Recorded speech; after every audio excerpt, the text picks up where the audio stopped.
Audiolibros de Abundancia presenta. Nathaniel Branden, el respeto hacia uno mismo. Cómo vencer el temor a la desaprobación de los demás, el sentimiento de culpa y la inseguridad, capítulos 3 y 4. Gracias por escuchar este audiolibro y haberme acompañado en todo este trayecto y formar parte de esta hermosa comunidad. Por favor, suscríbete. Espero que lo disfrutes mucho y te sea de gran utilidad. Para más audiolibros visita el canal de YouTube, Audiolibros de Abundancia. Suscríbete para más contenido actualizado. Si quieres expresar algo, por favor deja un comentario. Si te gustó, por favor dale un me gusta. Gracias. Capítulo 3. La autoestima y las relaciones padres-hijos. Todos los organismos dependen de su medio ambiente, en diferentes grados, para lograr un buen crecimiento. Si bien los seres humanos somos capaces de desarrollarnos en un ambiente hostil, nuestra capacidad no es ilimitada. Y debemos comprender los tipos de interacciones que impulsan o anulan la formación de la confianza en sí mismo y el respeto de sí mismo. Comencemos con una observación general. Todo niño necesita comprender su mundo y cuando esa necesidad se ve frustrada una y otra vez, el resultado suele ser la formación de un sentido trágico del sí mismo y de la vida. Recuerdo que discutí este tema con la distinguida terapeuta familiar Virginia Satter, quien ilustró con lujo de detalles y de manera aterradora el tipo de locura con que tantos de nosotros crecemos. Imagínese, dijo ella, una escena con un niño y sus padres. Viendo una mirada de infelicidad en el rostro de la madre, el niño le pregunta, ¿qué te pasa, mamá? ¿Estás triste? La madre le responde con voz tensa, reprimida, no me pasa nada. Estoy bien. El padre acota, furioso, no molestes a tu madre. El niño pasea su mirada entre la madre y el padre, perplejo e incapaz de responder al reproche. Comienza a lloriquear. Entonces, la madre grita al padre, mira lo que has conseguido. Analicemos esta escena con detalle. El niño percibe sin equivocarse que algo perturba a su madre y reacciona adecuadamente. La madre interviene invalidando la percepción correcta que el niño tiene de la realidad. Quizá lo haga con el deseo de protegerlo, quizá porque ni ella misma sabe cómo afrontar su infelicidad. Si hubiese dicho algo así como, sí, mamá está un poco triste ahora. Gracias por darte cuenta. Habría convalidado la percepción del niño. De haber reconocido su propia infelicidad de manera simple y abierta, habría reforzado la compasión del niño. Y le habría enseñado algo profundamente importante con respecto a una actitud saludable hacia el dolor. El padre, quizá por proteger a la madre, quizá por sentimiento de culpa porque la tristeza de la madre tiene que ver con él, regaña al niño, añadiendo una dosis de incomprensibilidad a la situación. Si mamá no está triste, ¿por qué puede alterarla una simple pregunta? ¿Por qué molestarla? El hijo, dolorido e impotente, comienza a llorar. En este momento, la madre grita al padre, afirmando que no está de acuerdo con que le haya reñido. Las contradicciones se complican, incongruencias dentro de incongruencias. ¿Cómo puede el niño comprender esta situación? El niño puede salir corriendo, en busca de algo que hacer o alguien con quien jugar, para poder borrar todo recuerdo del incidente lo más rápido posible, reprimiendo sentimientos y percepciones. Y si el niño entra en la inconsciencia para escapar de la aterradora sensación de sentirse atrapado en una pesadilla. Culpamos a sus bienintencionados padres por seguir comportamientos que hacen que su hijo perciba que ver es peligroso y que la seguridad se encuentra en la ceguera. Una historia común y corriente, sin villanos. A nadie se le ocurriría imaginar que los padres se ven motivados por intenciones destructivas. Pero al elegir negar la simple realidad, da al niño la impresión de que vive en un mundo incomprensible en el que no se puede confiar en la percepción y en el que el pensamiento resulta inútil. Al considerar los múltiples mensajes enviados por los padres que pueden ejercer un efecto pernicioso en la autoestima de un niño, posiblemente los que he encontrado con mayor frecuencia en el transcurso de mi experiencia laboral, consisten en distintas versiones del no eres lo bastante bueno. Desafortunadamente, muy pronto en la vida, demasiados de nosotros recibimos este mensaje de padres y maestros. Puedes tener posibilidades, pero nos resultas inaceptable.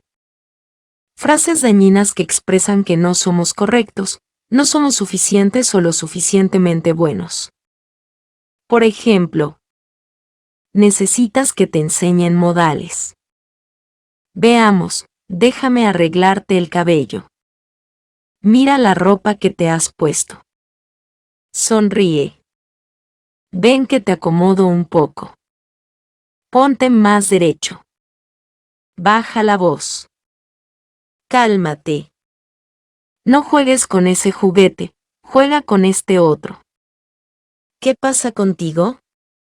Estas frases nos dan el mensaje de que algún día llegarás a ser lo bastante bueno, pero no ahora. Que no somos correctos, no somos suficientes o lo suficientemente buenos. Llegarás a ser lo bastante bueno, siempre y cuando trates de cumplir nuestras expectativas. Algunas veces, el mensaje no eres lo bastante bueno, no se transmite a través de la crítica, sino por el excesivo aprecio. Si un niño se siente sobreestimado, si sus devotos padres perciben sus logros de un modo exagerado. Por ejemplo, escucha lo bien que Juan toca el piano. Tenemos un gran pianista en la familia. El resultado es un sentimiento de invisibilidad psicológica y la sensación de que no basta con ser quien soy en realidad. La tragedia de las vidas de muchas personas reside en que al aceptar el veredicto de que no son lo bastante buenos, pueden pasarse años desviviéndose para obtener el máximo nivel de suficiencia. Si consigo realizar un buen matrimonio, seré mejor. Si gano tanto dinero al año, seré mejor. Un ascenso más, y habré alcanzado mi objetivo. Otra conquista sexual, otra duplicación de mi activo, otra persona que me diga que soy adorable, y habré llegado a la meta. Sin embargo, es imposible ganar la batalla en estos términos. Perdí la batalla el día en que admití que había algo que probar. Puedo liberarme del veredicto negativo que agobia mi existencia, simplemente rechazando esta premisa.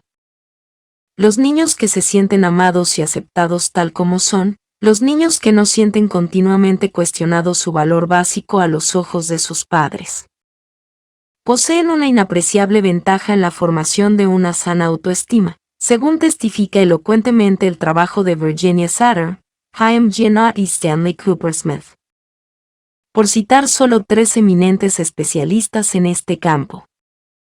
Resulta interesante comprobar que los mejores trabajos realizados por los psicólogos en general con respecto a la autoestima se concentran en el área de las relaciones padres-hijos, con especial énfasis en lo que pueden hacer los padres para estimular el desarrollo de una buena autoestima.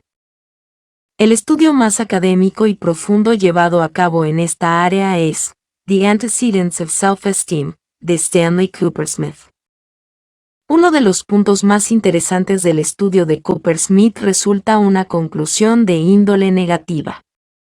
La autoestima de un niño no se relaciona con la posición económica de la familia, ni con la educación, el área geográfica del domicilio, la clase social, la ocupación del padre, ni el hecho de que la madre siempre se encuentre en el hogar. En cuanto a lo positivo, lo que resulta significativo es la calidad de la relación existente entre el niño y los adultos que son importantes en su vida. Coppersmith descubrió 4 condiciones frecuentemente asociadas con la elevada autoestima en los niños. El niño experimenta una total aceptación de los pensamientos, los sentimientos y el valor de su existencia. El niño opera en un contexto de límites bien definidos y firmes, si bien justos, razonables y negociables. Pero no goza de ilimitada libertad. En consecuencia, el niño experimenta una sensación de inseguridad y forja una base firme para evaluar su comportamiento. Más aún, los límites generalmente implican normas elevadas, así como también la confianza de que el niño será capaz de alcanzarlas, con la consecuencia de que generalmente lo logra. El niño siente respeto por su dignidad como ser humano.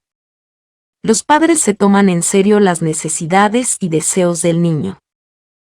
Se muestran dispuestos a negociar las reglas familiares dentro de límites cuidadosamente delineados. En otras palabras, se ejerce la autoridad, no el autoritarismo. Como expresión de esta misma actitud general, son menos proclives a recurrir a la disciplina punitiva y tiende a haber menor necesidad de disciplina punitiva. Y más proclives a centralizar el énfasis en recompensar y reafirmar el comportamiento positivo. Los padres demuestran interés por el niño, su vida social y académica y, generalmente, están dispuestos a conversar con su hijo cuando éste así lo desea. Los propios padres tienden a disfrutar de un alto nivel de autoestima. Teniendo en cuenta que el modo en que tratamos a los demás suele reflejar el modo en que nos tratamos a nosotros mismos, esta última conclusión no ha de resultar sorprendente. Einginot también destaca la necesidad de establecer límites para que el niño crezca de manera sana y forjando su seguridad. Contrariamente a lo que promulgan los psicólogos que creen que el niño puede beneficiarse de una permisividad sin restricciones. Las investigaciones no apoyan esta última suposición. Los límites, siempre que sean razonables, dan al niño un sentido de seguridad y estabilidad muy necesario, como indica el estudio de Coppersmith. No obstante, algunos niños emergen de su niñez, transcurrida en medios terriblemente opresivos, con su sentido del sí mismo heroicamente intacto y una autoestima elevada. Otros, provenientes de medios protectores, en que los padres parecen haber nutrido con esmero el sentido del sí mismo. Crecen dominados por dudas e inseguridades con respecto a sí mismos. Después de dilucidar cuidadosamente estos antecedentes de la autoestima arrojados por sus investigaciones, Coppersmith hace la siguiente observación.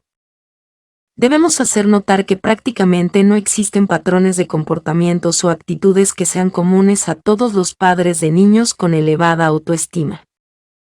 Ni los padres ni los maestros son omnipotentes con respecto a la autoestima de un niño, pero tampoco son impotentes.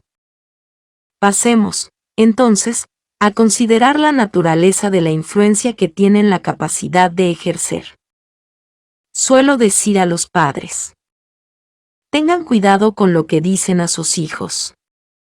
Quizá coincidan con ustedes. Antes de tildar a un niño de estúpido, ridículo, malo o un fracaso, los padres deben plantearse la pregunta: ¿es esto lo que quiero que mi hijo piense de sí mismo? Si a un niño se le repite que no debe sentir esto o aquello, lo animamos a que niegue y rechace sentimientos o emociones con el fin de agradar o apaciguar a sus padres. Expresiones normales de excitación, ira, felicidad, sexualidad, nostalgia y temor, son contempladas como pecaminosas o desagradables, de una u otra forma, a los ojos de los padres. Y el niño puede experimentar desprendimiento y rechazo progresivo de su sí mismo con el fin de pertenecer a alguien, de ser amado y de evitar el terror al abandono. También los padres sobreprotectores pueden coartar la autoestima en un niño. Si le están vedados los riesgos y la exploración esenciales para todo buen desarrollo, el niño intuye que es inadecuado para los desafíos normales de la vida, que está inherentemente incapacitado para la supervivencia independiente. Algunas veces, cuando muere el padre de un niño o los padres se divorcian, el niño se siente abandonado y puede extraer esta conclusión: de alguna manera, es culpa mía. A menos que se ayude al niño para que comprenda que la muerte o el divorcio no son en modo alguno consecuencia de su comportamiento. Una sentencia de no soy suficiente puede extenderse como veneno dentro de la psique del pequeño. Para un niño que ha tenido poca o ninguna experiencia en lo que se refiere a un trato respetuoso. Que le vean, que le atiendan, que le escuchen, que se sienta merecedor de confianza, la falta de respeto de sí mismo resulta natural. Nuestra tendencia es seguir enviándonos los mismos mensajes que nos enviaron alguna vez nuestros padres. Hace unos años, 1969 a 1970, pensando e investigando sobre los impulsos esenciales de un desarrollo y una autoestima saludables.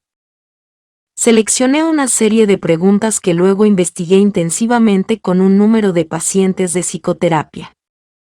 La lista se redujo a las preguntas que presentamos más adelante, las cuales demostraron ser significativas para la aparición, o no aparición, de la confianza en sí mismo y el respeto de sí mismo. Las preguntas, de hecho, constituyeron un método para retrotraemos a los orígenes infantiles del autoconcepto en general y de la autoestima en particular. En primera instancia, se pidió a los pacientes que contestaran las preguntas lo mejor que pudieran. Luego, se les propuso que citaran ejemplos que sustentaran sus respuestas. Más tarde, que describieran exhaustivamente todas las emociones que evocaba el recuerdo de estos ejemplos. Y, por último, que meditaran sobre las conclusiones extraídas de estas experiencias de la niñez. No partí, ni parto, de la suposición de que todas las conclusiones importantes de su infancia las dedujeran basándose en las experiencias con sus padres. Simplemente, consideré este aspecto una interesante vía de investigación. Describo algunas de mis experiencias aplicando una versión más abreviada de esta lista en Breaking Free. Si bien Breaking Free no refleja contundentemente el enfoque con que he estado aplicando la psicoterapia durante unos cuantos años. La información generada a partir de trabajar con la lista de preguntas continúa siendo valiosa, y además cuenta con el apoyo de investigaciones y descubrimientos de otros especialistas. El oyente podrá apreciar mejor la importancia de estas preguntas si intenta responderlas personalmente. Las preguntas. Recomiendo tomarse el tiempo de escucharlas atentamente, hacer pausas, responderlas mentalmente y después seguir. En tu infancia, la manera de comportarse de tus padres y el modo de tratarte. ¿Te daban la impresión de que vivía en un mundo racional, predecible, entendible? ¿O en un mundo contradictorio, desconcertante, imposible de entender? ¿Te enseñaron la importancia de aprender a pensar y de cultivar tu inteligencia? ¿Tus padres te proporcionaron estímulo intelectual y te transmitieron la idea de que la utilización de tu mente puede resultar una aventura fascinante? ¿Te estimularon a pensar de forma independiente, a desarrollar su facultad crítica? ¿O te animaron a que fueras obediente, más que mentalmente activo e inquisidor? Tus padres te dieron a entender que era más importante adecuarse a las creencias de otras personas, en vez de descubrir la verdad por uno mismo. Cuando tus padres querían que hicieras algo, recurrían a tu capacidad de comprensión y te daban razones, si era posible y apropiado, explicando su demanda. ¿O te daban a entender, hazlo porque lo digo yo? ¿Te sentías libre de expresar tus puntos de vista abiertamente, sin temor a que te castigaran? Tus padres te transmitían que estaban en desacuerdo con tu modo de pensar, tus deseos o comportamiento, por medio del humor, la provocación o el sarcasmo. ¿Tus padres te trataban con respeto? ¿Eran tenidas en cuenta tus ideas, necesidades y sentimientos? ¿Reconocían tus padres tu dignidad como ser humano? Cuando expresabas tus ideas u opiniones, ¿eran consideradas con seriedad? ¿Trataban tus padres con respeto tus preferencias y aversiones, independientemente de que fueran o no satisfechas? ¿Encontrabas una respuesta seria y justa a tus deseos? ¿Sentías que eras psicológicamente visible para tus padres, que te tenían en cuenta y te comprendían? ¿Sentías que eras real para ellos? ¿Tus padres parecían hacer un verdadero esfuerzo por comprenderte? ¿Tus padres se mostraban auténticamente interesados en ti como persona? ¿Podías hablar a tus padres sobre temas de importancia y encontrar en ellos verdadera comprensión? Se sentía amado y valorado por sus padres, en el sentido de que podía considerarse una fuente de placer para ellos. ¿O te sentías rechazado, incluso como una carga? ¿Te sentías odiado? ¿O sentías que eras, simplemente, un objeto de indiferencia? ¿Tus padres te trataban con justicia? Tus padres recurrían a las amenazas para controlar tu comportamiento, ya fueran amenazas de acción punitiva inmediata por su parte. Amenazas en términos de consecuencias de largo alcance en su vida, o amenazas de castigos sobrenaturales, como vete al demonio.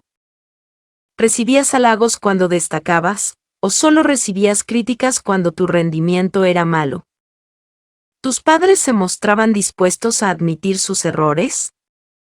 ¿O iba en contra de sus principios admitir que se habían equivocado? ¿Tus padres tenían la costumbre de castigarte o obligarte a cumplir sus deberes castigándote físicamente? ¿Tus padres te transmitían que creían en tu bondad? ¿O que te consideraban malo, despreciable o inútil? ¿Tus padres le daban a entender que creían en sus potencialidades intelectuales y creativas? ¿O te hacían ver que lo veían como alguien mediocre, tonto o inadecuado?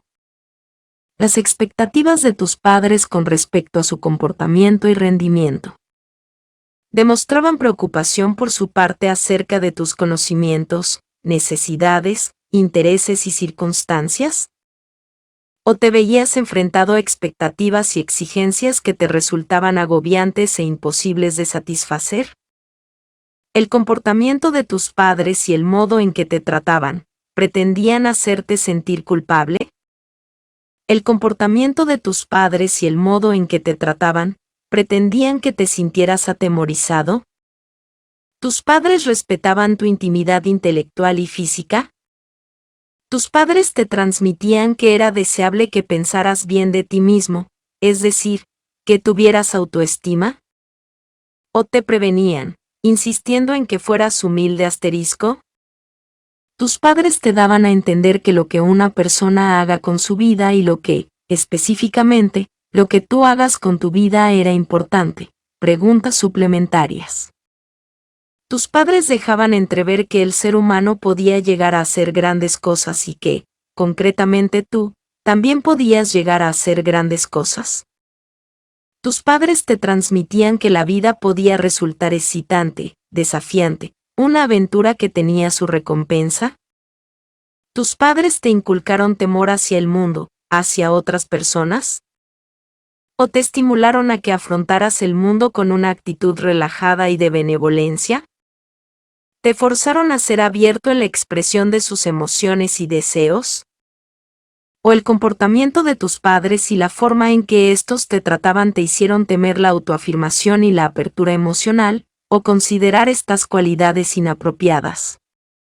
¿Aceptaban tus errores como parte normal del proceso de aprendizaje?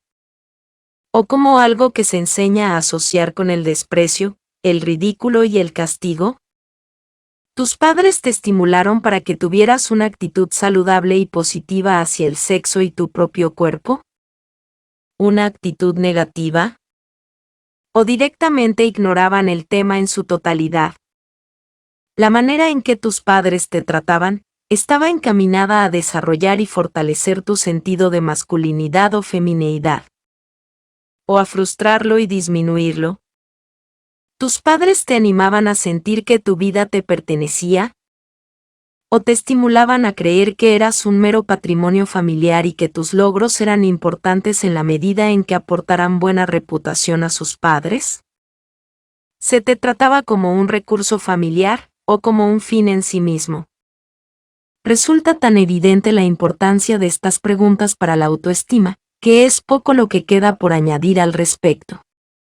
Prácticamente todo lo que la psicología aprendió sobre las condiciones ambientales que dan lugar a una sana autoestima se ve reflejado en las preguntas seleccionadas. Todos estos aspectos afectan de modo significativo el sentido del sí mismo de un niño. Quiero detenerme en una pregunta importante de la lista, que trata sobre si el niño se siente o no visible a los ojos de sus padres. Todo niño tiene el deseo natural de que lo vean, lo oigan, lo comprendan y lo traten adecuadamente. En esto consiste la visibilidad psicológica. Cuando hablamos de visibilidad psicológica, por supuesto, hablamos dentro del contexto de la intensidad. De la niñez en adelante, recibimos de los seres humanos cierta medida de la respuesta apropiada. Sin esta, no podríamos sobrevivir.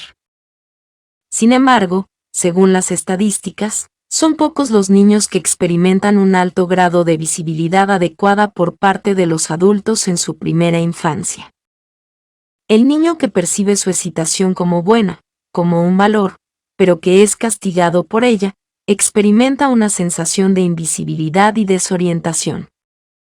De la misma manera, el niño que siempre es considerado un ángel, pero sabe que esto no es cierto, también experimenta esta sensación. En mi trabajo con pacientes que siguen una psicoterapia y con estudiantes en mis talleres intensivos sobre la autoestima y el arte de ser, a menudo me sorprendo de la frecuencia con que el dolor, por parte de los niños, de sentirse invisibles en el hogar, constituye el núcleo de sus problemas de desarrollo y de sus inseguridades y sensación de incapacidad en sus relaciones de adultos. No es mi intención asegurar que primero adquirimos una sensación independiente de identidad para luego buscar la visibilidad a través de la interacción con los demás, y que tienen especial importancia en el tema de la visibilidad. Entrevistaron a David, de 17 años, para un trabajo de verano, pero lo rechazaron. Regresó a su casa desilusionado y deprimido. El padre sintió compasión por su hijo y demostró su sentimiento eficientemente. Padre, realmente querías ese trabajo, ¿verdad? David, sí. Padre, y fuiste bien preparado, además. David, así es. Me da una rabia. Padre, qué desilusión. David, sí, mucha. Padre, desear un trabajo, y que se te vaya de las manos, justo cuando lo necesitas es duro. David, sí, lo sé. Se produjo un silencio durante un momento. Luego David dijo, no es el fin del mundo. Conseguiré otro trabajo. Analicemos esta interacción un momento. Muy probablemente, al mismo tiempo que el muchacho se siente desorientado y deprimido, se resiste al sentimiento de desilusión y depresión. Pone en tensión su cuerpo para protegerlo de y para negar sus emociones. Al reconocer lo que es lógico que sienta el muchacho, al mencionar el sentimiento y comunicar su benévola aceptación y respeto, el padre, de hecho, permite al muchacho experimentar completamente sus emociones y aceptarlas e integrarlas a su conciencia. No lograremos explicar en profundidad el efecto tranquilizador de la respuesta del padre si nos limitamos a decir que el muchacho se siente mejor porque recibe comprensión. Se siente mejor porque sus sentimientos no permanecen atrapados dentro de él. Logra asimilar la experiencia dolorosa, y por lo tanto, puede llegar más allá.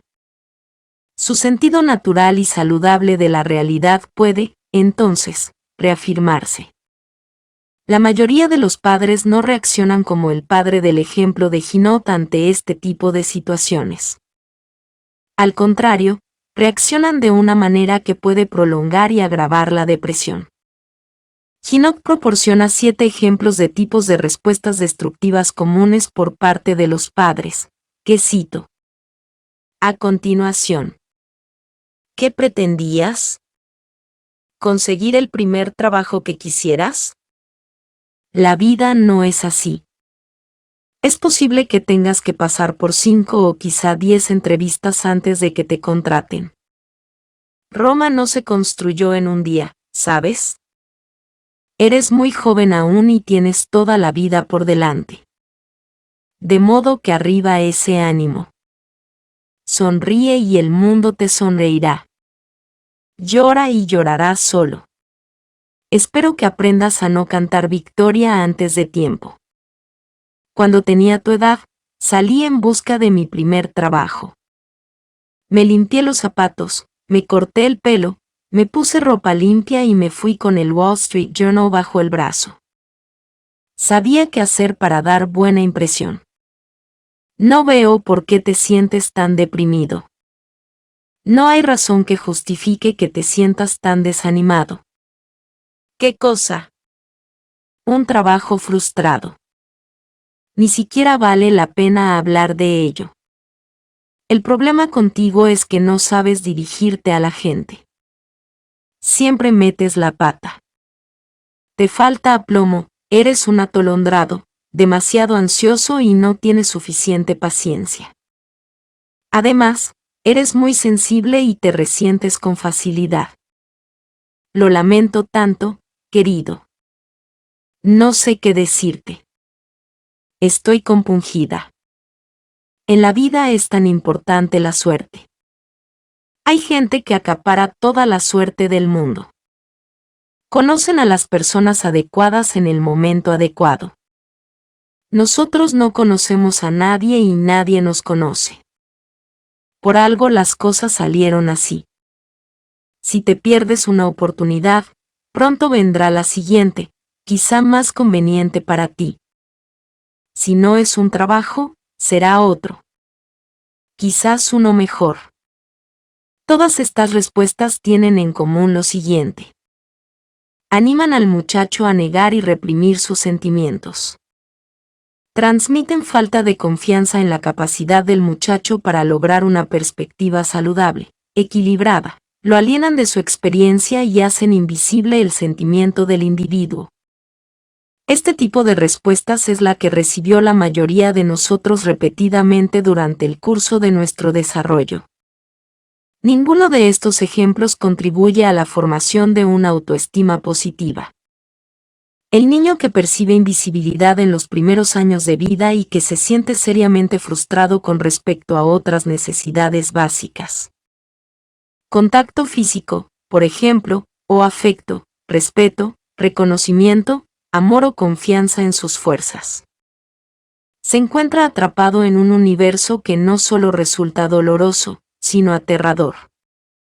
El niño prácticamente no tiene medios para comprender su sufrimiento, lo cual hace que éste sea más difícil de soportar.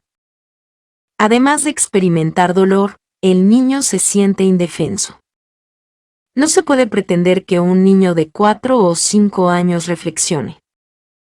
Comprendo la razón por la que papá no juega conmigo o no me deja sentarme en su rodilla. No tengo que tomármelo como algo personal. Lo que sucede es que el padre de papá era un hombre muy reprimido que no permitía aflorar sus sentimientos y emociones.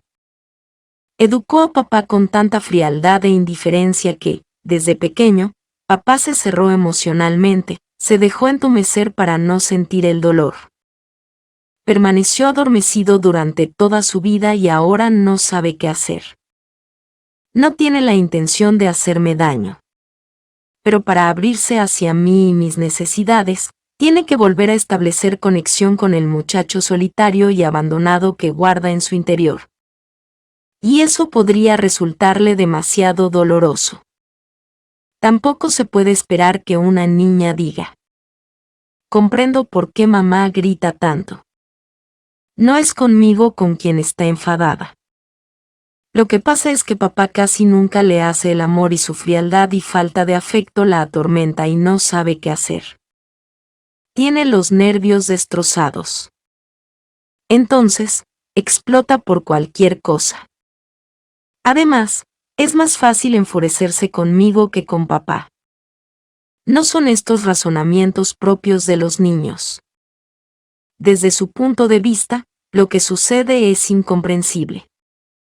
Lo único que saben con certeza es que se sienten heridos. El hecho de creer que su dolor no está relacionado con sus propias acciones, sino que, más bien, es el producto final de problemas irresueltos de sus padres, solo generaría una mayor sensación de impotencia.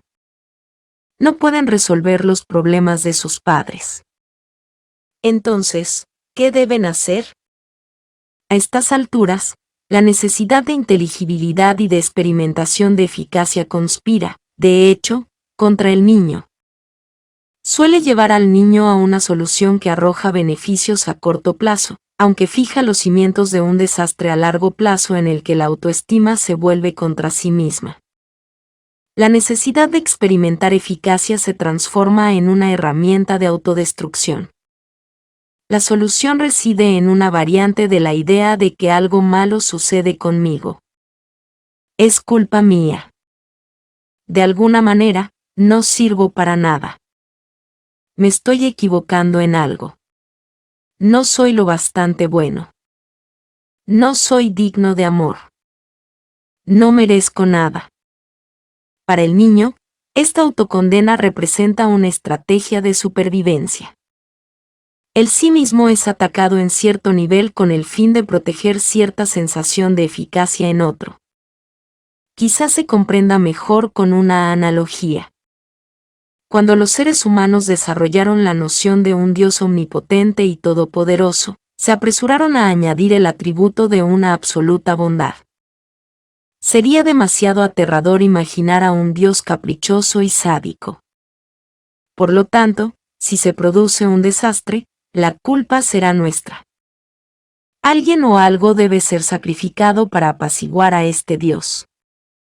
La relación de un niño con sus padres, en cierto modo, se asemeja a nuestra relación con este Dios. De manera que, si yo sufro, prefiero creer que cometí alguna ofensa aunque no termine de comprenderlo. Resulta demasiado terrible imaginar que mis padres no saben lo que están haciendo. Negaré lo que veo, reprimiré lo que siento y me haré cargo de la culpa. Y solo cuando descubra las acciones que complazcan a mis padres, recibiré el cariño y el trato que anhelo. El problema se complica por el hecho de que cuando comenzamos a considerarnos malos, solemos proceder de una manera que demuestre que tenemos razón. Pegamos a un hermano menor, rompemos el juguete de un amigo, mentimos, tenemos un hijo a los 14 años, nos hacemos arrestar por conducir con imprudencia a los 16, y así sucesivamente. Cuando comencé la práctica de la psicoterapia, recuerdo haberme sentido intrigado por el intenso vínculo que demostraban poseer mis pacientes con su propia culpa. Acudían a su terapia, confesaban que se sentían malos, despreciables, indignos de amor o gratificación, pero cuando yo les preguntaba, ¿por qué se considera tan malo? Rara vez eran capaces de citar ejemplos de maldades que estuvieran a la altura de su autocondena. Cuando les sugería que tal vez fueran demasiado duros consigo mismos, me miraban como si fuera un inoportuno. Como si estuviera desorientado o me mostrara insensible a la realidad de la situación, lo cual era cierto. Aún no había comprendido yo la utilidad funcional de su autocondena dentro del contexto de su modelo privado de sí mismo en el mundo. Lentamente, comencé a comprender el valor de supervivencia que tenía su autocondena. A menos que lograran darse cuenta no solo de que su estrategia era obsoleta, sino de que existían mejores alternativas vitales para ellos. No estaban dispuestos a abandonar el único cinturón de seguridad que conocían hasta entonces. Cuando comencé a trabajar con la técnica de completar frases, descubrí la manera de demostrarme y demostrar a mis pacientes la utilidad funcional de gran parte de su autocondena. La esencia de la técnica de completar frases consiste en que se da al paciente una oración incompleta y se le pide que la repita añadiendo un final diferente cada vez. Esta técnica se detalla más en los 6 pilares de la autoestima. Generalmente, Se le dice que lo haga tan rápido como le sea posible y sin preocuparse por la veracidad de los finales o por la contradicción que pudiera haber entre estos. Cuando sospechaba la presencia del problema desarrollado en los párrafos anteriores, pedía al individuo que trabajara con la frase: si no soy una mala persona ni nunca lo fui. Estos son los finales oídos con más frecuencia. Si no soy una mala persona ni nunca lo fui. Entonces no entiendo a mi madre. ¿Qué sentido tiene toda mi vida hasta ahora? Mi padre estaba loco. No entiendo nada ni a nadie. No, me asusta demasiado pensar en esto. Entonces, ¿qué sucedía con mis padres? Quiero matar a mi madre. Siento rabia. Siento miedo. Siento que toda mi vida ha sido una farsa. Me siento tan dolorido y furioso. Entonces, todo ha sido tan injusto. Entonces, soy huérfano. Siempre he sido huérfano. Entonces, ¿por qué hicieron lo que hicieron? ¿Cómo haré para llegar a comprenderlo? Estoy solo. El niño que hay dentro de nosotros, que tiempo atrás se refugió en la autocondena para comprender el mundo y sobrevivir, puede verse en dificultades. Aún ahora, para dejar de lado la noción de maldad. Nos aferramos a la estrategia de la propia culpa, estimulándola a través de comportamientos que nosotros mismos condenamos. Sin ni siquiera darnos cuenta de que hemos dejado atrás la necesidad de la estrategia, que si bien esta pudo habernos ayudado a los 5 años, nos está matando a los 35, 45, 55 o 65. Cuando los pacientes sometidos a una terapia llegan a comprender esto, comienzan a darse cuenta de que el objetivo más audaz que la vida puede pedirles consiste en romper el vínculo con la imagen que se han formado de sí mismos como individuos inadecuados, despreciables, incompletos. Porque el día que renuncien a esta estrategia, se enfrentarán cara a cara con su propia soledad y con la necesidad de aceptar la responsabilidad de su propia existencia como adultos. Cuando propongo a mis pacientes, sin explicación alguna, que experimenten con la siguiente frase, suelen responder con estos finales, que hablan por sí mismos. Si tuviera que admitir cuánto me aprecio secretamente, no podría seguir fingiendo que estoy indefenso. Dejaría de ser el nene de mis papás. Mi familia me odiaría. Me encontraría solo. Tendría que hacer algo con mi vida. Me daría cuenta de que la forma en que vivo es ridícula. Tendría más energías. Correría más riesgos. Exigiría más de la vida.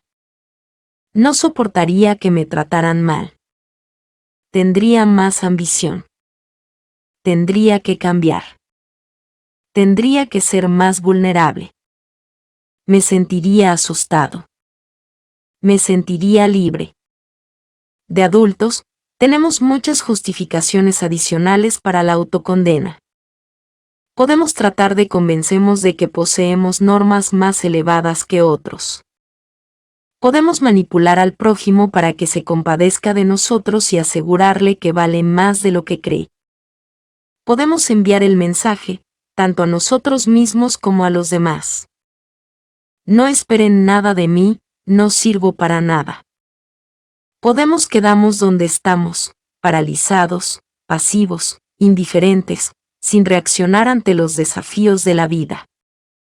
Así como uno de los mayores legados que un padre puede dejar a su hijo consiste en proyectar la fe en las posibilidades y el valor del niño.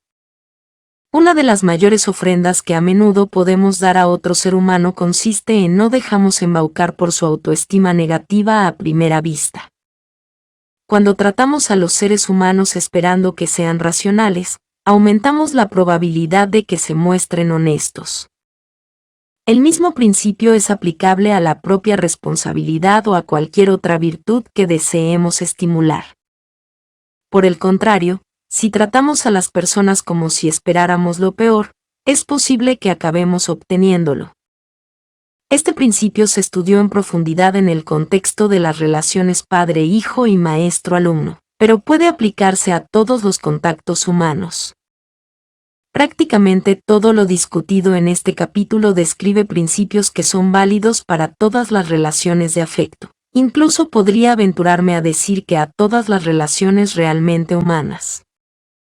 Una de las características de las buenas relaciones de amor o amistades, es que ejercen un efecto estimulador mutuo sobre los sentimientos de autovaloración.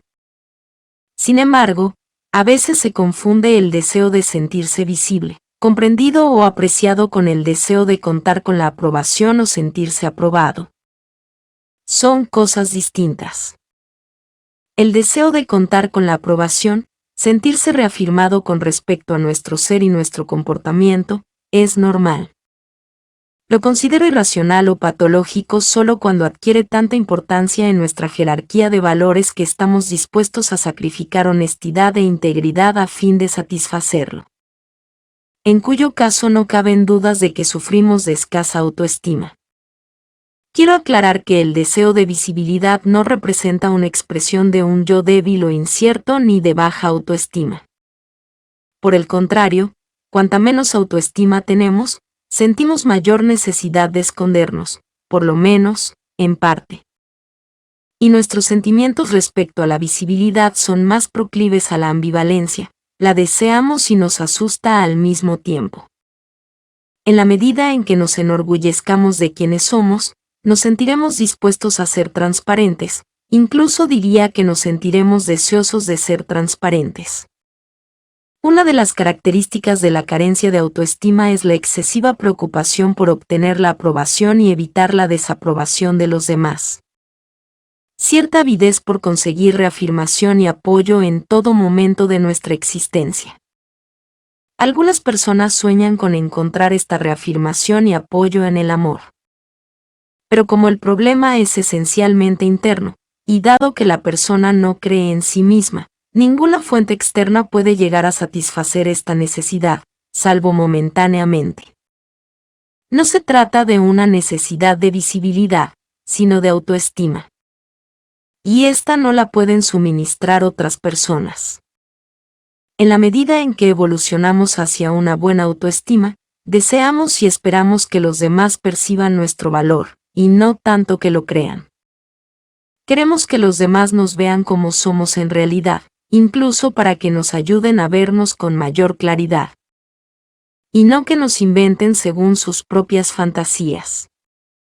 Aunque las fantasías de la otra persona con respecto a nosotros sean aduladoras, nos sentimos invisibles, ignorados. Nos sentimos irreales frente a una persona que puede llegar a profesar que nos adora. Deseamos que las respuestas que nos llegan de los demás muestren propiedad.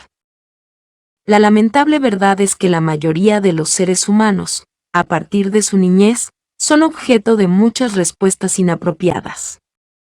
Son los supervivientes de muchas ocasiones en que se les mintió lisa y llanamente, en que se faltó al respeto a su persona. No se reconoció su dignidad, se trataron con indiferencia sus reflexiones, se negaron o condenaron sus sentimientos. La asiduidad con que esto ocurre hace que toparse con una persona de elevada autoestima sea como presenciar un logro heroico. Es probable que se trate de una persona que sabe cómo honrar el sí mismo, incluso sin apoyo.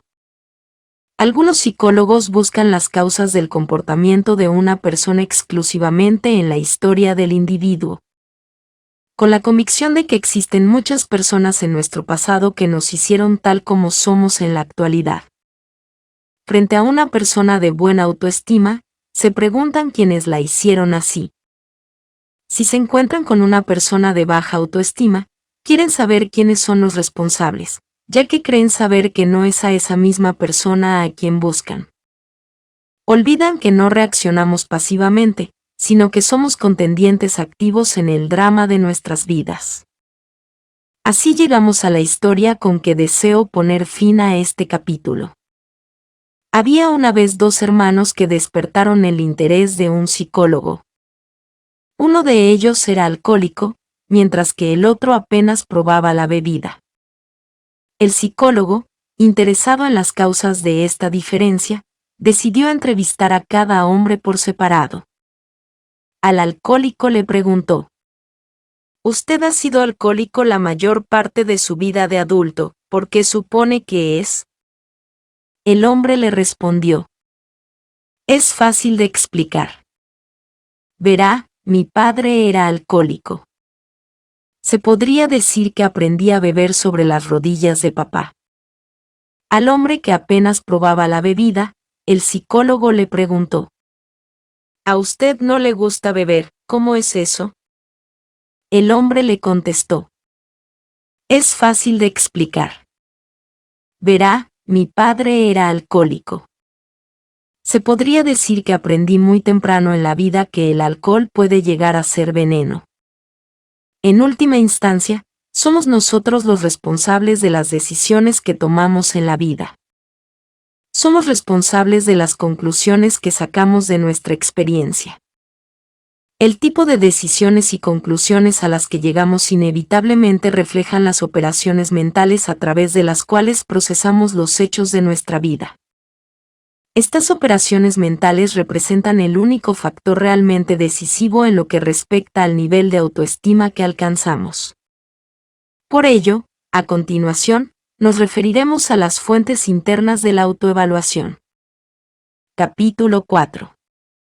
Cómo generar la autoestima positiva.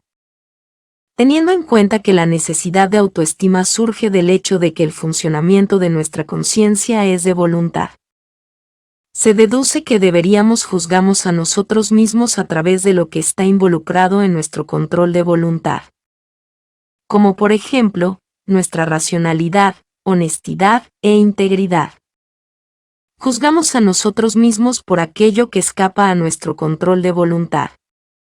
Por ejemplo, lo que depende de la voluntad y elección de otras personas, es subversivo para la sana autoestima. Si reconocemos que la autoestima está relacionada con el tema de nuestra adecuación fundamental a la vida y, como consecuencia, con nuestras operaciones mentales, nos daremos cuenta del error de medir nuestro valor como persona mediante normas como nuestra popularidad, influencia, riquezas, posesiones materiales o belleza. Como seres sociales que somos, necesitamos cierta estima por parte de nuestro prójimo. Pero relacionar la autoevaluación con la buena opinión de otras personas es lo mismo que ponernos a su merced del modo más humillante. ¿Qué haremos entonces cuando las personas cuya estima anhelamos tengan diferentes expectativas? De manera que para ganar la aprobación de una arriesgamos a la desaprobación de otra. También puede suceder que nos complazca tener un físico atractivo, pero relacionar la autoestima con nuestro aspecto significa alimentar el terror a medida que pasan los años, mientras vemos avanzar las marcas de la edad inevitablemente sobre nosotros. Aun cuando nuestro aspecto físico fuera muy superior a nuestro comportamiento, apenas podría curar las heridas infligidas por la deshonestidad, la irresponsabilidad o la irracionalidad. Al elegir analizar el tema de la función volitiva de la conciencia, no ha sido mi deseo ignorar o negar el poderoso rol del subconsciente. Con lo cual me refiero al amplio espectro de procesos y contenidos mentales que yacen fuera de la conciencia. Para ser explícitos, el sí mismo incluye más que aquello de lo que somos conscientes y nos vemos influidos de una infinidad de formas por factores que operan subyacentemente a la conciencia explícita. Esta es una de las razones por la que nuestra libre voluntad no es ilimitada. De todos modos, nuestra libertad psicológica es una poderosa fuerza dentro de nuestra psique. Si las intenciones y objetivos conscientes no pesaran, todos seríamos existencial e intelectualmente impotentes. Por supuesto, nuestra libertad existe dentro de ciertos límites. También es cierto que podemos vernos arrastrados por fuerzas que no reconocemos ni comprendemos. Sin embargo, Es en la posibilidad de la conciencia de sí mismo y el dominio de sí mismo donde reside la posibilidad del cambio y la evolución, además de una cuota razonable de control sobre nuestra existencia. El pilar central de la autoestima positiva es la intención de tomar conciencia, la voluntad de comprender. El alcance potencial de nuestra capacidad de tomar conciencia depende del grado de inteligencia, de la naturaleza de nuestra capacidad abstracta. Pero el principio de intención de tomar conciencia, o la voluntad de comprender, rige del mismo modo en todos los niveles de inteligencia. Implica la conducta de buscar la integración, en la mayor medida posible a nuestro conocimiento y habilidad, de lo que ingresa en nuestro campo mental, así como también el esfuerzo de expandir permanentemente este campo. El comienzo de la autoafirmación consiste en la afirmación de la propia conciencia, en el acto de ver e intentar sostener lo que vemos, de oír y de intentar sostener lo que oímos, de responder a la vida activamente y no de un modo pasivo. Este es el fundamento de respetar el sí mismo. Hemos hablado de que muchos niños tienen experiencias que les suponen enormes obstáculos para el buen desarrollo de esta actitud.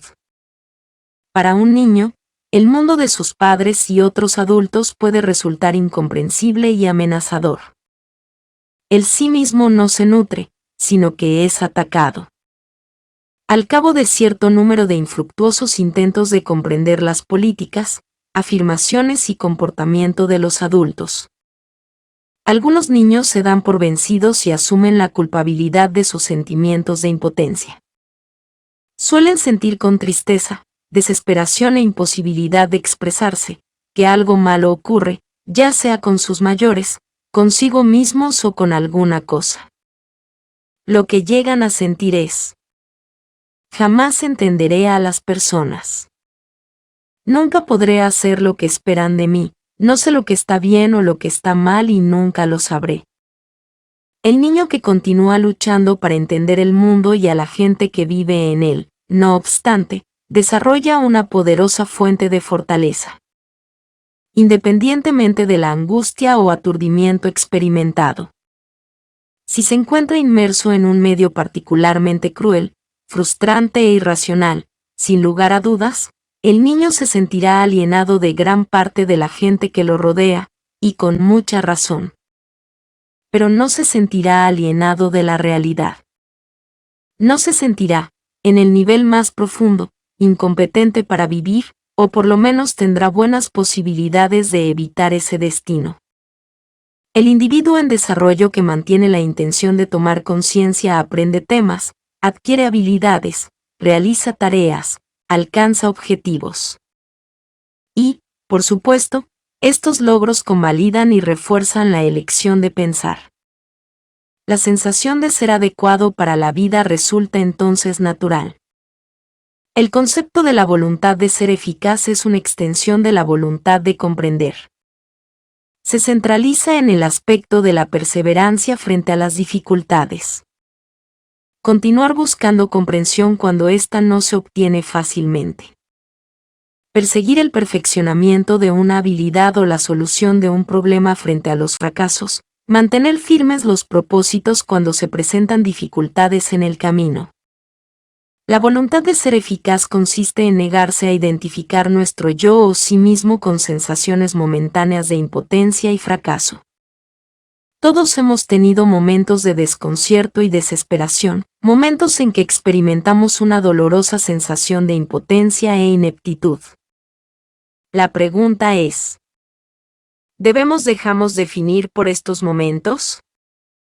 Recuerdo haberme sentido sumamente desorientado, de niño, por el comportamiento de los adultos, por lo que percibía como la peculiaridad y superficialidad de sus valores, por la falta de congruencia entre sus afirmaciones y sus sentimientos, por una ansiedad que parecía saturar en gran medida la atmósfera que me rodeaba, y por la espantosa sensación de que, a menudo, los adultos no sabían lo que hacían y se sentían perdidos y desvalidos, mientras fingían tenerlo todo bajo control.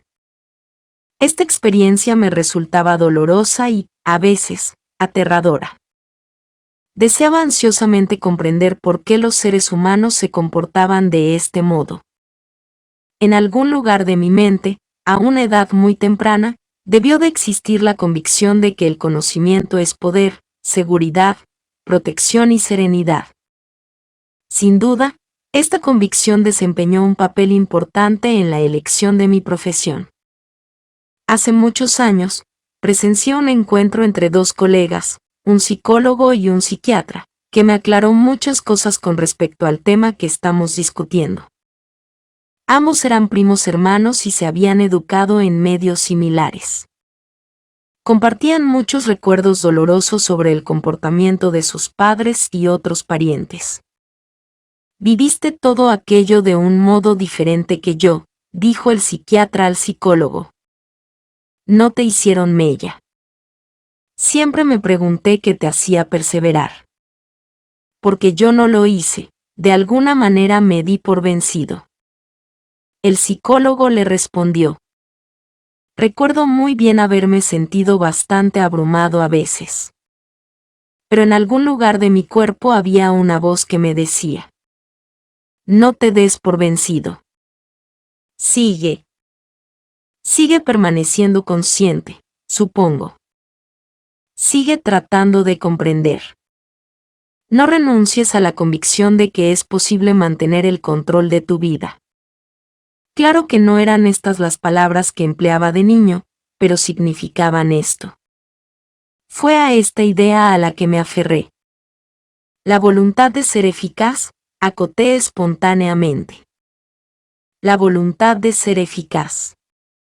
Un concepto que me ayudó a explicar algo que había observado en mis pacientes y alumnos. El principio que me ayudó a comprender la diferencia entre las personas que se sentían esencialmente derrotadas por la vida y aquellas que no. La voluntad de ser eficaz, la negativa de una conciencia humana a aceptar la ineptitud como condición permanente e inalterable. Resulta estimulante ver a una persona que ha sido golpeada por la vida de muchas maneras, atormentada por una infinidad de problemas irresueltos, que podría verse alienada de muchos aspectos del sí mismo y que, sin embargo, continúa luchando.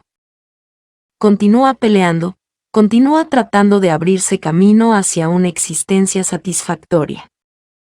Impulsada por la sabiduría de la certeza de que mi persona puede más que mis problemas. Tener la voluntad de ser eficaz no significa que neguemos o rechacemos sentimientos de ineficacia cuando estos surgen, sino que no los aceptemos como permanentes. Podemos sentirnos temporalmente ineptos sin definir nuestra esencia como ineptitud. Podemos sentirnos temporalmente derrotados sin definir nuestra esencia como fracaso. Podemos permitirnos sentirnos temporalmente desesperanzados, abrumados, pero conservar la certeza de que, después de un descanso, recogeremos las piezas lo mejor que podamos y comenzaremos a avanzar nuevamente. La visión que tenemos de nuestra vida trasciende los sentimientos del momento. Nuestro concepto del sí mismo puede prevalecer sobre la adversidad presente. Esta es una de las formas de heroísmo posible para una conciencia de voluntad. A estas alturas del análisis, es posible que surja la siguiente pregunta. ¿Puede una persona tener una inteligencia modesta y gozar de buena autoestima? Ningún estudio ha sugerido nunca que la buena autoestima se correlacione con el coeficiente intelectual. Esto no es nada sorprendente. La autoestima es una función, no inherente a nuestras dotes naturales, sino a nuestra manera de usar la conciencia. Las elecciones que hacemos con respecto a tomar conciencia, la honestidad de nuestra relación con la realidad, el nivel de nuestra integridad personal. La autoestima no es ni competitiva ni comparativa. Su contexto es siempre la relación del individuo con el sí mismo, y con las elecciones del sí mismo. Una persona de elevada inteligencia y autoestima no se siente más adecuada para la vida, o más merecedora de felicidad, que otra de elevada autoestima e inteligencia más moderada. Quizá resulte útil hacer una analogía. Dos personas pueden ser igualmente sanas y gozar del mismo estado físico, pero una ser más fuerte que la otra. La más fuerte no experimenta un nivel de bienestar físico más alto, simplemente puede hacer algunas cosas que la otra no puede. Viéndolas desde afuera, diríamos que una goza de ciertas ventajas con respecto a la otra. Pero esto no significa que exista una diferencia en la sensación interior de bienestar y realización.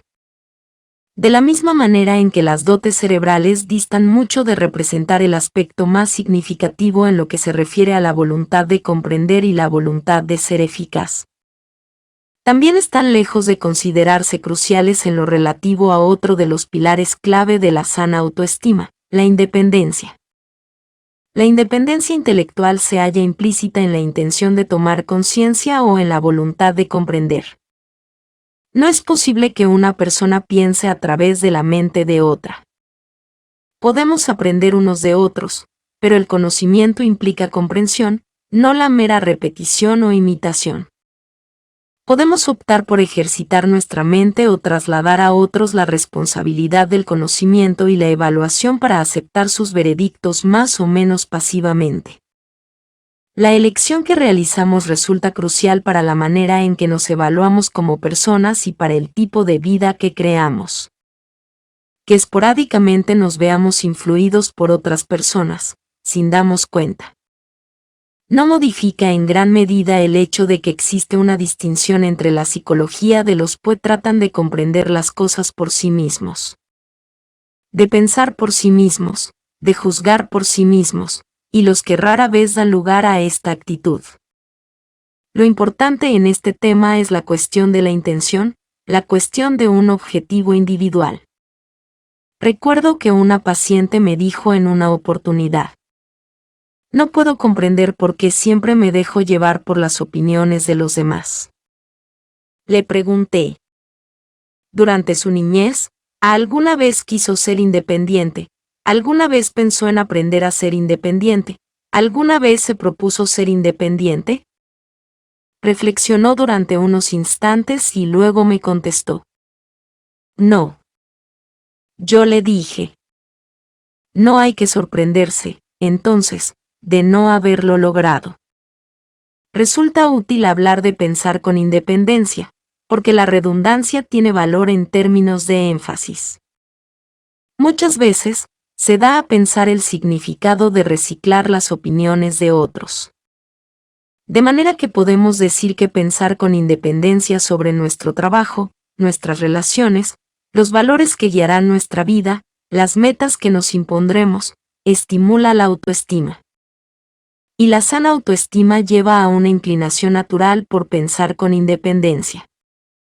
Considerando solo las consecuencias del proceso descrito, alguien puede decir: le resulta fácil pensar con independencia. Mira la autoestima que tiene. Pero la autoestima no es un legado, se adquiere. Y una de las maneras en que se obtiene consiste en pensar independientemente cuando quizá no sea tan fácil hacerlo, cuando hasta puede asustar. Cuando se está luchando con sentimientos de inseguridad, y se elige perseverar de todos modos. No siempre resulta fácil defender nuestros propios juicios. Si hemos logrado que no nos cueste, esto ya representa una victoria psicológica, porque hay momentos en los que es difícil. Momentos en que soportamos considerables presiones en contra del pensamiento independiente y en que debemos combatir y soportar la ansiedad. Cuando un niño descubre que sus percepciones, sentimientos o juicios se contraponen a los de sus padres u otros miembros de la familia y surge la disyuntiva de atender la voz del sí mismo o rechazarla en beneficio de la de los demás.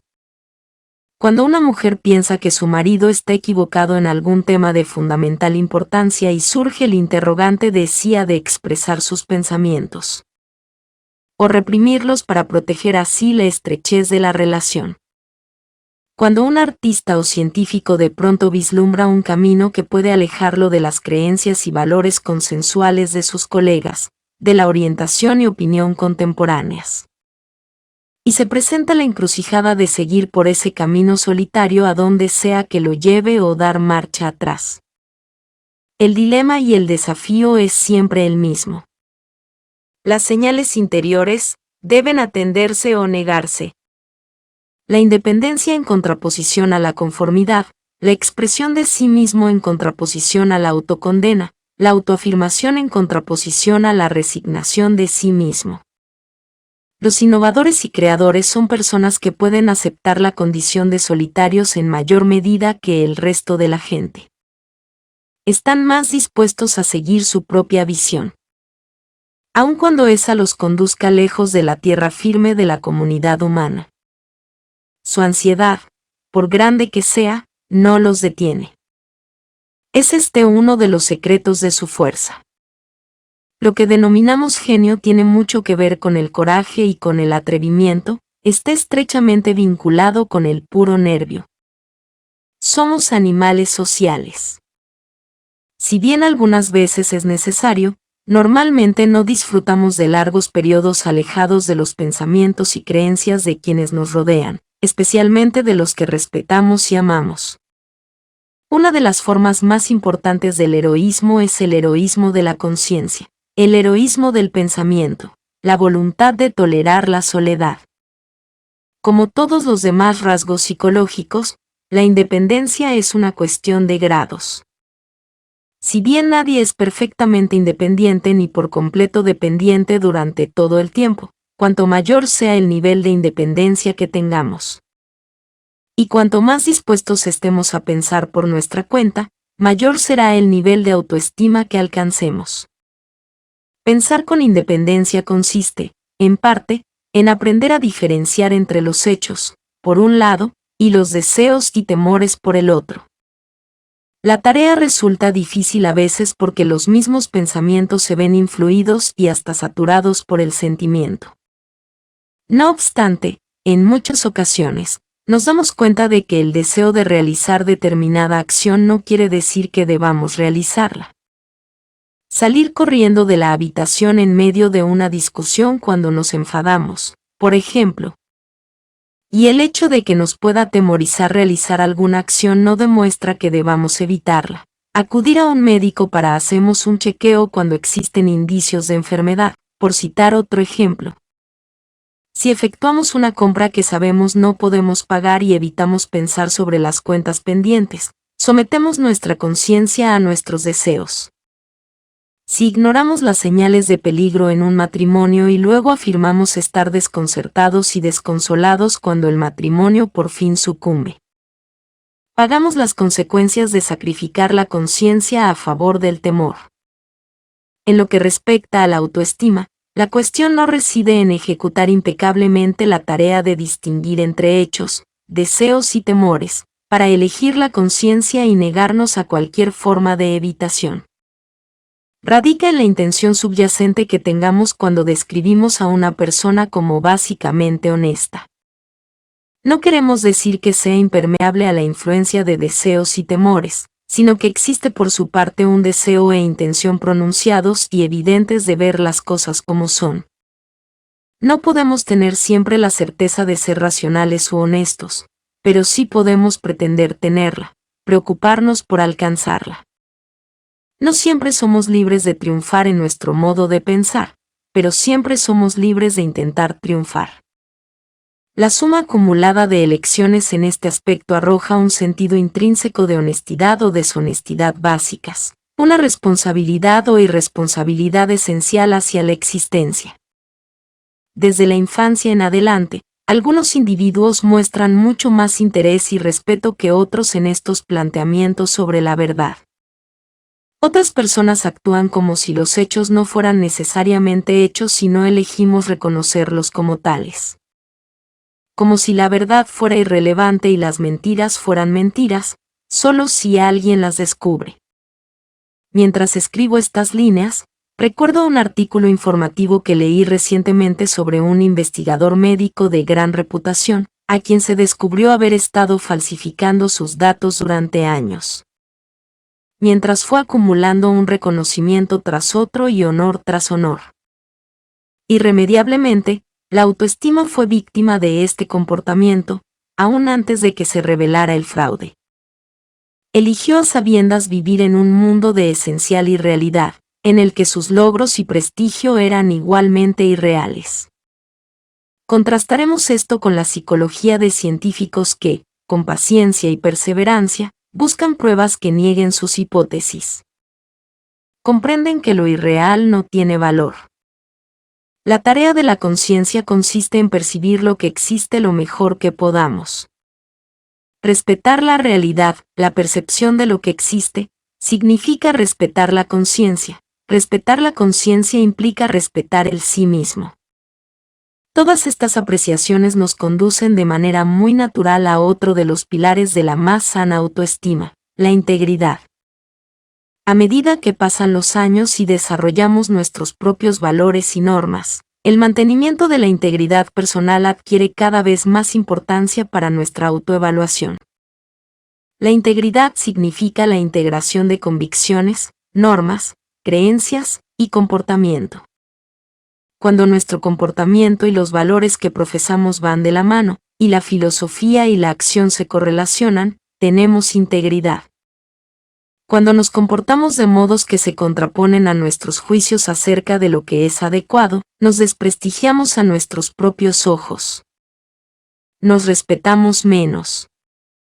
Si esta política se hace habitual, confiamos menos en nosotros mismos, o dejamos de confiar totalmente en nosotros mismos. En su afán por desentenderse de la filosofía en general y de la ética en particular, los psicólogos se molestan por todo lo que parezca una referencia a la moralidad en el contexto de la psicoterapia o del bienestar psicológico. Por lo tanto, se arriesgan a pasar por alto el hecho indiscutible de que la integridad es, en realidad, uno de los guardianes de la salud mental. Y que resulta desconcertante y cruel estimular a la gente a creer que la práctica de la atención incondicional hacia sí mismos les aportará una inmaculada autoestima, independientemente de la cuestión de su integridad personal. Algunas veces, un individuo intenta escapar de la carga de la integridad desconociendo, o afirmando desconocer, todos los valores y normas. Lo cierto es que los seres humanos no pueden retroceder a un nivel de evolución inferior. No podemos regresar a una época en la que aún no se pensaba que fueran posibles los principios y planes a largo plazo. Somos seres conceptuales y no podemos operar adecuadamente como ninguna otra cosa. Necesitamos valores que guíen nuestras acciones. Necesitamos principios que guíen nuestras vidas.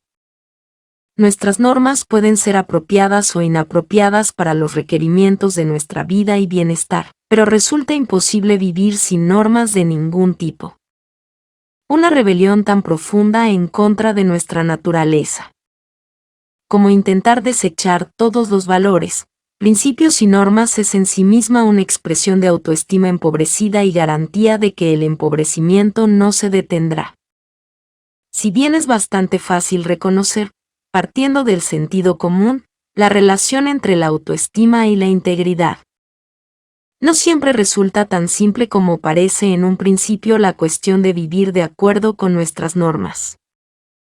¿Qué pasa si nuestras normas están equivocadas o son irracionales?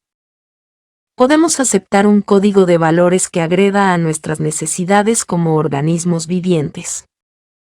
Por ejemplo, ciertas enseñanzas religiosas condenan el sexo, el placer, el cuerpo, la ambición, el éxito material, el goce de la vida en la tierra, sin un propósito definido. Esta aceptación de normas que niegan la vida constituye un enorme problema que tendremos que analizar más adelante. Cuando comprobamos que vivir según nuestras normas nos conduce hacia la autodestrucción, ha llegado el momento de cuestionar nuestros modelos. En vez de resignarnos simplemente a vivir sin integridad, debemos reunir el coraje suficiente para desafiar algunas de las ideas más arraigadas que tenemos acerca de lo que se nos enseñó a considerar el bien. Para citar algunos ejemplos del tipo más frecuente en la práctica de la psicoterapia. Mujeres que luchan con los dilemas morales creados por la prohibición de la Iglesia Católica con respecto a los dispositivos del control de natalidad y al aborto. Ciertos funcionarios estatales que, desanimados por la magnitud de la corrupción burocrática, se sienten atrapados en el conflicto entre su noción del patriotismo y el buen ejercicio de su ciudadanía, por un lado, y las exigencias de la conciencia individual. Hombres de negocios trabajadores y ambiciosos a los que se les animó, al inicio de sus carreras, a ser productivos e industriosos y que, cuando terminan cometiendo el pecado de triunfar, se ven enfrentados a la desorientadora profecía bíblica que dice que será más fácil que un camello pase por el ojo de una aguja que un rico entre en el reino de los cielos. Esposas que de pronto se dan cuenta de que el concepto tradicional de la mujer como servidora del hombre constituye una moral de autoaniquilación. Jóvenes que se debaten entre cumplir con su obligación militar o escapar de ella. Exmonjas y curas desencantados de las instituciones religiosas a las que habían prometido obediencia que se esfuerzan por definir sus valores fuera del contexto de una tradición que ya no pueden aceptar. Rabinos o exrabinos con el mismo problema. Personas jóvenes que se rebelan contra los valores de sus padres y no saben qué criterio del bien habrá de guiar sus vidas en adelante. Estos conflictos y la manera en que se resuelven o dejan de resolverse afectan indefectiblemente la calidad de la autoestima del individuo, porque se ve afectada la manera en que se vive la integridad. Y la integridad es un requisito de la elevada autoestima. Toda discusión acerca de los pilares centrales de la sana autoestima que se precie de completa debe reconocer el importantísimo rol de la propia responsabilidad como orientación básica de vida. La propia responsabilidad resulta esencial para la autoestima, además de ser un reflejo o manifestación de autoestima positiva. La relación entre la autoestima y sus pilares es siempre recíproca. Como psicoterapeuta, suelo observar que la transformación más radical se produce después de que el paciente toma conciencia de que nadie acudirá a su rescate. Cuando por fin me permití afrontar de lleno mi propia responsabilidad en mi vida, me ha dicho más de un paciente, comencé a madurar, comencé a cambiar, y mi autoestima comenzó a crecer. Soy responsable de mis elecciones y acciones. No responsable como receptor de la culpa moral, sino responsable como el agente causal principal en mi vida y mi comportamiento. Más aún, la propia responsabilidad significa aceptación de mi soledad básica y aceptación de la responsabilidad de lograr mis objetivos personales. Llegar a apreciar la propia responsabilidad puede resultar una experiencia estimulante y vigorizadora. Nos hace dueños de nuestras propias vidas. Por ejemplo, el paciente sometido a terapia aprende a preguntarse: ¿por qué y cómo me obligo a ser tan pasivo? ¿Qué me digo para mantenerme tan pasivo? En vez de lamentarse, ¿por qué soy tan pasivo? En lugar de convencerse de que no puede preocuparse de nada, el paciente aprende a investigar por qué y cómo se priva de experimentar sentimientos intensos hacia las cosas. ¿Por qué, en este contexto significa, con qué fin? En vez de preguntarse por qué tengo la nuca siempre en tensión, el paciente aprende a preguntarse: ¿qué sentimientos estoy tratando de evitar poniendo en tensión los músculos de mi cuello? En lugar de quejarse de que la gente se aprovecha de ella, la paciente aprende a preguntarse: ¿por qué y cómo invito o aliento a las personas para que me utilicen? En lugar de nadie me comprende, el paciente se pregunta: ¿por qué y de qué manera hago que a la gente le cueste comprenderme? En vez de por qué las mujeres se alejan de mí, el paciente se enfrenta a la pregunta: ¿por qué y de qué modo siempre consigo que las mujeres se alejen de mí? En lugar de lamentarse siempre fracaso en cualquier cosa que emprenda, comienza a considerar: ¿por qué y cómo consigo siempre fracasar en lo que intento? Con esto no quiero decir que no sea posible sufrir como consecuencia de un accidente o por culpa de otros, ni tampoco que seamos responsables de todo lo que pueda pasamos en la vida. No somos omnipotentes. Pero la propia responsabilidad es, sin duda, indispensable para una buena autoestima. El hecho de evitar la responsabilidad nos convierte en víctimas de nuestra propia vida, nos deja indefensos. Es de este concepto del que deben liberarse las personas para llegar a evolucionar hacia un sentido no trágico de la vida. Queda mucho por decir con respecto a las condiciones de una buena autoestima, más de lo que puede abarcar este capítulo. Pero todo lo discutido hasta el momento se refiere a las operaciones mentales y seguirá teniendo vigencia en los aspectos que trataremos a continuación. Constituye el punto esencial en la base de la presentación total. La autoestima se afianza internamente, y no en los éxitos y fracasos externos. Cuando no se comprende este principio, se produce una profunda e innecesaria angustia e inseguridad. Si nos juzgamos mediante criterios que implican factores ajenos a nuestro control de voluntad, inevitablemente el resultado será una precaria autoestima en peligro crónico. Pero no necesariamente tiene que quedar afectada o obstaculizada nuestra autoestima. Si a pesar de nuestros mejores esfuerzos, fracasamos en una empresa en particular, aunque no experimentemos la misma emoción que hubiéramos sentido de haber triunfado.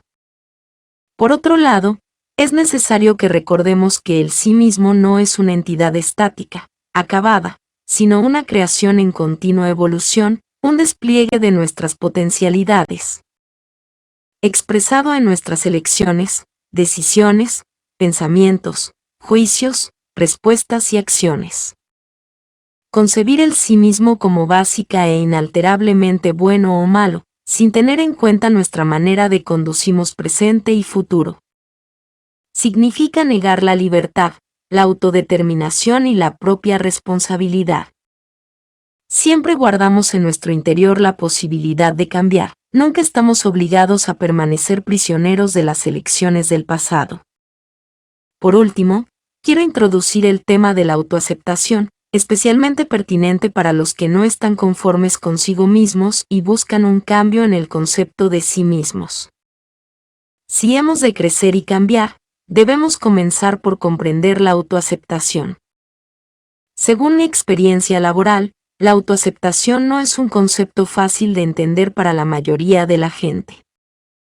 Existe la tendencia a confundir la autoaceptación con la aprobación de cada aspecto de la propia personalidad, o de la apariencia física, y con la negación de la idea de que puede ser deseable algún cambio o mejora. Aceptarse a uno mismo no significa no desear cambiar, mejorar, evolucionar. Significa no estar en guerra con nosotros mismos, no negar la realidad de lo que es cierto respecto de nosotros en este momento de nuestra existencia. Volvemos al tema del respeto y la aceptación hacia los hechos, en este caso, los hechos de nuestro propio ser. Aceptamos significa aceptar el hecho de que lo que pensamos, sentimos y hacemos son expresiones del sí mismo en el momento en que se producen. Mientras no podamos aceptar el hecho de lo que somos en un determinado momento de nuestra existencia. Mientras no nos permitamos tomar plena conciencia de la naturaleza de nuestras elecciones y acciones, no podremos dar cabida a la verdad de nuestra conciencia, no podremos cambiar. 5. Para aceptar lo que soy, es necesario que contemple mi propia experiencia con una actitud que se desentienda de los conceptos de aprobación y desaprobación, con el deseo de percatarme. Queda aún comprender la autoaceptación en un nivel más profundo. La autoaceptación, en esencia, se refiere a una actitud de autovaloración y compromiso con uno mismo que deriva fundamentalmente del hecho de estar vivo y ser consciente. Es más profunda que la autoestima. Se trata de un acto de autoafirmación preexistente a la racionalidad y la moralidad. Una especie de egoísmo primitivo que constituye el derecho de nacimiento de todo organismo consciente, y que sin embargo, es vulnerable de ser atacado o anulado por los seres humanos. Precisamente, una actitud de autoaceptación es lo que todo buen terapeuta se propone y desea despertar incluso en la persona que presente la más baja autoestima. Esta actitud puede llevar a una persona a enfrentarse con lo que sea que tema encontrar dentro de sí, sin caer en el odio hacia sí misma. Ni repudiar el valor de su persona, ni renunciar a la voluntad de vivir. De manera que es posible que una persona no se sienta conforme con tener una baja autoestima, aceptarlo juntamente con las inseguridades y sentimientos de culpa. Los acepto como parte de cómo me veo en este momento. La autoaceptación, en este nivel, es incondicional. La autoestima no lo es, no puede serlo. Cuando me propongo explicar el concepto de la autoaceptación a mis pacientes, algunas veces escucho protestas. Pero no me gusta como soy. Quiero ser diferente. Oh. No me gusta temer lo que otros puedan pensar de mí. Odio ese aspecto de mi persona. Me gustaría deshacerme de él. Oh. Me avergüenzo de sentir que no puedo decir no a ningún hombre que me pida acostarme con él. Me desprecio por ser así, se supone que debo aprobar esto. Oh. Las personas a quienes admiro son fuertes, seguras, contundentes. Así quiero ser yo, ¿por qué conformarme con ser un cero a la izquierda? Observamos en estos comentarios las dos falacias mencionadas. A creencia de que si aceptamos quienes y que somos, debemos aprobar cualquier cosa con respecto a nosotros, y la creencia de que si aceptamos quienes y que somos, nos será indiferente cambiar o mejorar. Sin embargo, incluso el mero hecho de criticar nuestro propio comportamiento implica que somos competentes para emitir tales juicios. Y el deseo de cambiar, de evolucionar, implica que somos merecedores de ese crecimiento. Algunas personas que acuden a psicoterapia luchan con este dilema con respecto al propio tratamiento. ¿Merezco emplear todo este tiempo y dinero en mis problemas y en la lucha por la felicidad? Sin este nivel mínimo de autovaloración y autoaceptación, ninguna evolución es posible. Pero si comprendemos la autoaceptación, esta será un importante punto de partida hacia el cambio, incluyendo el crecimiento en la autoestima. Recuerdo a una paciente que insistía en que lo único que sentía era desprecio por sí misma, por su incapacidad de rechazar las propuestas sexuales de cualquier hombre. Le pregunté si realmente era cierto que se consideraba una mujer incapaz de decir que no. Sí, me respondió llorosa. Le pregunté si estaba dispuesta a aceptarlo como un hecho. Odio ser así, me respondió. Le pregunté si partiendo de cómo se veía a sí misma, estaba dispuesta a aceptar la verdad y reconocerla. Al cabo de un momento, dijo de mala gana. Acepto el hecho de que me veo como una mujer que no puede decir que no. A mi pregunta de cómo la hacía sentir admitir esto, respondió. Irritada. Luego le pregunté si podía aceptar el hecho de que se siente muy irritada cuando reconoce considerarse una mujer que no sabe negarse. Me contestó indignada, me niego a aceptar el hecho de que soy ese tipo de persona. Le pregunté, entonces, ¿qué le hace pensar que cambiará algún día? Le prescribí una serie de ejercicios psicológicos con el objeto de facilitarle aceptar su estado presente.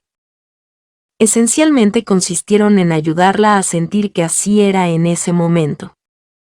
Al cabo de un rato, mostró un cambio de sentimientos. Abandonó la posición de luchar consigo misma, comenzó a relajarse dando lugar a un sentimiento de: en este momento de mi vida, esto es parte de mi persona. Esto es tan extraño, observó ella. Nada cambió. Sigo teniendo ese problema, pero me siento más tranquila. Ya no estoy furiosa conmigo misma. Es solo parte de mí. No me gusta, pero es un hecho. Lo reconozco. No solo con palabras, sino que realmente lo he aceptado como verdad. Nada ha cambiado y, sin embargo, me siento como si tuviera más respeto por mí misma. Luego hizo una interesante observación. Y mientras comienzo a aceptar la realidad de lo que he estado haciendo, de cómo he estado viviendo, parece como si fuera a costarme más seguir haciéndola. Me refiero a seguir haciendo cosas que desapruebo, que son humillantes. Quizá por eso me resistía a aceptarlo. Cuando uno deja de luchar y acepta las cosas, algo comienza a ocurrir. Necesitaré profundizar más en el tema de la autoaceptación, pero, por el momento, resumiré su relación con el cambio y la evolución personal de la siguiente manera. Si puedo aceptar que soy quien soy, que siento lo que siento, que hice lo que hice. Si puedo aceptarlo, me guste o no. Puedo aceptarme a mí mismo. Puedo aceptar mis defectos, las dudas con respecto a mí mismo, mi baja autoestima. Y una vez que puedo aceptar todo esto, estoy del lado de la realidad, no contra ella. Ya no torturo mi conciencia para mantener ilusiones sobre mi condición actual. Tengo libre el camino para comenzar a fortalecer mi autoestima. Este es el final de Nathaniel Branden, El respeto hacia uno mismo, capítulos 3 y 4. Gracias por haber escuchado este audiolibro. Suscríbete. Gracias por haberme acompañado a lo largo de este viaje, por la paciencia y el apoyo. Gracias por formar parte de esta hermosa comunidad. Espero que lo hayas disfrutado mucho y te haya sido de gran utilidad. Para más audiolibros visita el canal de YouTube, Audiolibros de Abundancia. Suscríbete para más contenido actualizado. Si quieres expresar algo, por favor deja un comentario. Si te gustó, por favor dale un me gusta. Gracias.